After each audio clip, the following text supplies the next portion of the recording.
చాలా ఇంట్రెస్టింగ్ అండి. నేను కూడా చాలాసార్లు దీని గురించి మాట్లాడటం జరిగింది. నిజంగా అంటే ఈ ఈ ఈ ఈ పద్ధతి ఎలా ఉందంటే, అరే బాబు నువ్వు మర్డర్ చేయి నేను నీకు డిస్కౌంట్ ఇస్తా అన్నట్టు ఉంది. సీరియస్లీ నువ్వు మర్డర్ చేయి నేను నీకు డిస్కౌంట్ ఇస్తాను అన్నట్టు ఉంది. ఇది మీరు అనొచ్చు ఈ చలాన్లకి మర్డర్కి సంబంధం ఏంటి అని. చలాన్లు అన్ని రకాల చలాన్లు ఉన్నాయి. ఓవర్ స్పీడింగ్ చలాన్ ఉంటుంది, తర్వాత ఈ రాంగ్ రూట్ చలాన్ ఉంటుంది, హెల్మెట్ వితౌట్ హెల్మెట్ చలాన్ ఉంటుంది, సీట్ బెల్ట్ లేకుండా ఉండే చలాన్ ఉంటుంది, హెడ్ ఫోన్స్ పెట్టుకొని ఏవో మాట్లాడే రకరకాల చలాన్లు ఉంటాయి, బండి మీద ముగ్గురు వెళ్ళే చలాన్లు ఉంటాయి. ఇందులో నువ్వు రాంగ్ రూట్ వెళ్తే ఎవడన్నా గుద్దితే ఆడు చచ్చిపోతాడు కదా. అంటే అవతలోడు కరెక్ట్ రూట్లోనే వస్తూ ఉంటాడు, కానీ నువ్వు రాంగ్ రూట్ పోయి ఆయన గుద్దావు అనుకో పాపం అట్టే కదా, ఒక్కోసారి నువ్వు కూడా చచ్చిపోవచ్చు. ఇది మరి మర్డర్ కిందే కదా రాంగ్ రూట్ అనేది. తర్వాత ర్యాష్ డ్రైవింగ్, స్పీడ్కి వెళ్ళి నువ్వు ఏమన్నా గుద్దొచ్చు, ఏదైనా ప్రమాదం చేయొచ్చు. కాబట్టి ఇది కూడా మరి మర్డర్ కిందే కదా. ట్రిపుల్ రైడింగ్ ఇవన్నీ కూడా మర్డర్ల కిందే కదా. ఇవన్నీ ఎలా ఉందంటే నువ్వు మర్డర్ చేయి, తర్వాత మేము ఒక 3 నెలల తర్వాత 6 నెలల తర్వాత నీకు డిస్కౌంట్ ఇస్తామన్నట్టుంది ఈ వ్యవస్థ. నేనే చాలామందితో మాట్లాడా, మన పిల్లలు సరే కుర్రోళ్ళ కంటే తెలియదు, వీళ్ళు ఏమడుగుతున్నారు అన్న మళ్ళీ ఎప్పుడు డిస్కౌంట్ పెడతారన్నా అని అడుగుతున్నారు వీళ్ళంతా. అంటే ఎంత చులకన అయిపోయింది ఇది. ఒకప్పుడు ట్రాఫిక్ చలాన్ వేస్తున్నారంటే ఒక భయం ఉండేది. అరే బాబు ఎమ్మ చలాన్ వేస్తున్నారా, చలానం కట్టకపోతే తాట తీస్తారా అని ఒక భయం ఉండేది. ఇప్పుడేమో వేసుకో నువ్వు వేసుకో. మొన్న మధ్య ఒక చోట నేను చూశాను, పోలీసులు ఆపారు ఒకడిని. అరే బాబు నీ బండి పైన 1000 రూపాయలు చలానం ఉన్నాయి, ఎప్పుడు కడతావురా అంటే, మీరు ఆఫర్ పెడతారు కదా సార్ అప్పుడు కడతా అంటున్నాడు. అంత ఈజీ అయిపోయింది చలాన్ అంటే, అంత సులభం అయిపోయింది. మీరు ఆఫర్ పెడతారు కదా అప్పుడు కట్టుకుందాంలే, తొందర ఏముంది, తొందర ఏముంది సార్ మీరు వేసుకోండి, ఇంకో 10 వేస్తారా వేయండి. ఇప్పుడు 1000 రూపాయలు జరిమానా ఉంది వాడి మీద, 75% డిస్కౌంట్ ఇస్తే వాడు కట్టేది ఎంత, 250 రూపాయలు, 250 రూపాయలు కదా.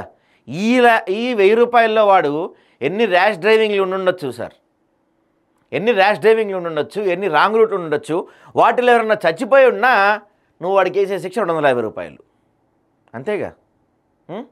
ఇది కరెక్ట్గా కొన్నిసార్లు కోర్టులు మంచి పాయింట్లు ప్రశ్నిస్తూ ఉంటాయి. చాలా మంచి పాయింట్ ఇది. నేను కూడా దీని గురించి గతంలో 2-3 సార్లు మాట్లాడా. దారుణం ఇది. నువ్వు ఇప్పుడు ఇంకొన్నాళ్ళు పోతే ఎలా ఉందంటే, ఈ మర్డర్ కేసులు, ఈ తర్వాత ఈ రౌడీజం కేసులు ఇట్లాంటివి ఉంటాయి కదా, వాటిపైన కూడా ఏమన్నా ఆఫర్లు ఇస్తారేమో. అట్టనే ఉంది కదా మరి ఇది చూస్తుంటే. ఇప్పటికైనా మేల్కోవాలి మన గవర్నమెంట్లు. మీకు ఏదో డబ్బులు తక్కువ ఉన్నాయనో, లేకపోతే పోలీస్ శాఖలో ఏమైనా డబ్బులు తక్కువ ఉన్నాయనో, మిగతా వాటికి మీరు కక్కుర్తిపడి ఆఫర్లు ఇచ్చుకుంటా పోతే మన జనాలు కూడా ఆఫర్లకు బాగా అలవాటు పడతారు. బాగా ఇంట్రెస్ట్ ఉంటుంది మన జనాలకి. కడదాంలే ఏం తొందర ఏముంది, డిస్కౌంట్ పెడతారుగా అప్పుడు కట్టచ్చు. మరి ఇంక అంతోడి కాడికి ఫైన్ వేసేయండి. మంచి పాయింట్ ఇది.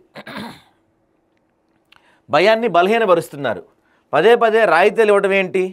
ట్రాఫిక్ క్రమశిక్షణ రాహిత్యాన్ని పెంచుతుంది. ట్రాఫిక్ చలాన్ల డిస్కౌంట్లపై హైకోర్టు ఆగ్రహం. 25 నుంచి 70% వరకు డిస్కౌంట్లు ఎందుకు అసలు? నిజంగా ఎందుకు అంత డిస్కౌంట్ ఇచ్చే కాడికి ఇంకా నువ్వు చలాన్ ఐటమ్ దేనికి అని చెప్పి పోలీసులు ఏం శుద్ధపూసలు కాదండి. నేనేం పోలీసులు ఏం శుద్ధపూసలు అని అంటలా. నేను ఇప్పటికీ కూడా చాలామంది చలాన్లు ఎగ్గొట్టి చలానేను మరి ఎంత ఏంటి అని అడిగేవాళ్ళు పోలీసులు చాలామంది ఉన్నారు, లేరా?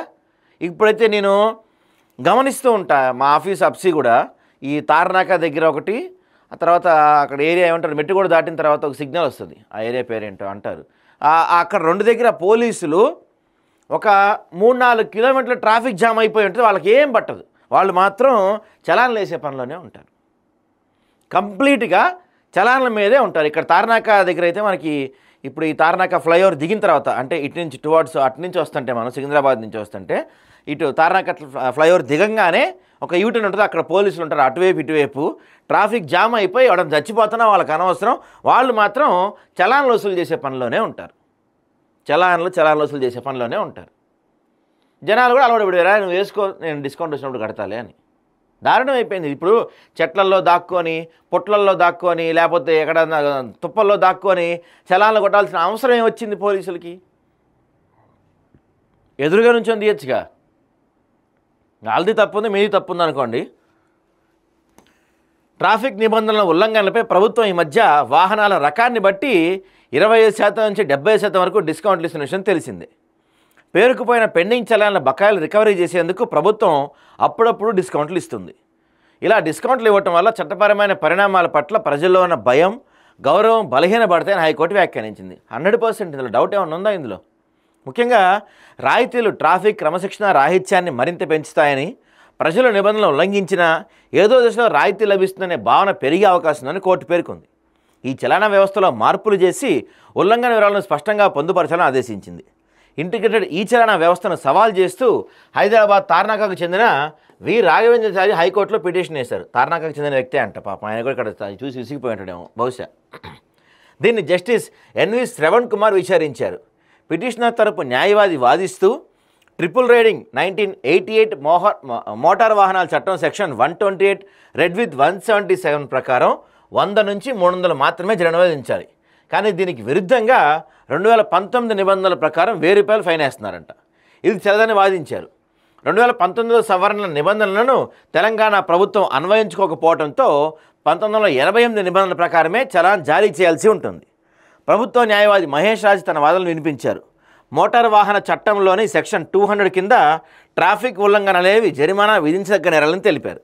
అందుకు సంబంధించి జరిమానాల వివరాలు వెల్లడిస్తూ ప్రభుత్వం 2007లో జీవో 54 జారీ చేసిందని హైకోర్టుకు తెలిపారు. హైకోర్టు సూచనల మేరకు ప్రభుత్వ జరిమానాను పెంచుతూ 2011 ఉత్తర్వులు జారీ చేసిందని, ప్రస్తుత చలానా వ్యవస్థల నిబంధనల్ని పొందుపరచడానికి ప్రయత్నాలు జరుగుతున్నాయని తెలిపారు. ఇరుపక్షాలు వాదనల న్యాయమూర్తి ట్రాఫిక్ ఉల్లంఘన జరిగినప్పుడు అది ఏ చట్టంలోని ఏ సెక్షన్ కింద ఉల్లంఘనగా పరిగణించబడినది చలానా జారీ సమయంలో స్పష్టంగా పొందుపరచగలిగే వ్యవస్థను అభివృద్ధి చేయాలని ఆదేశించారు. ఈ మేరకు తీసుకున్న చర్యలు, వ్యవస్థ అభివృద్ధి ఏ దశలో ఉందో సమగ్ర నివేదికన డిసెంబర్ 9లో సమర్పించాలని హైకోర్టు హోంశాఖను ఆదేశించింది. ఈ సాంకేతికత మెరుగుదలకు కేంద్ర మోటార్ వాహన నిబంధన 167 ప్రకారం తప్పనిసరిని న్యాయమూర్తి గుర్తు చేశారు. ఇది కూడా ఇంపార్టెంట్ పాయింట్. ఎందుకంటే 1988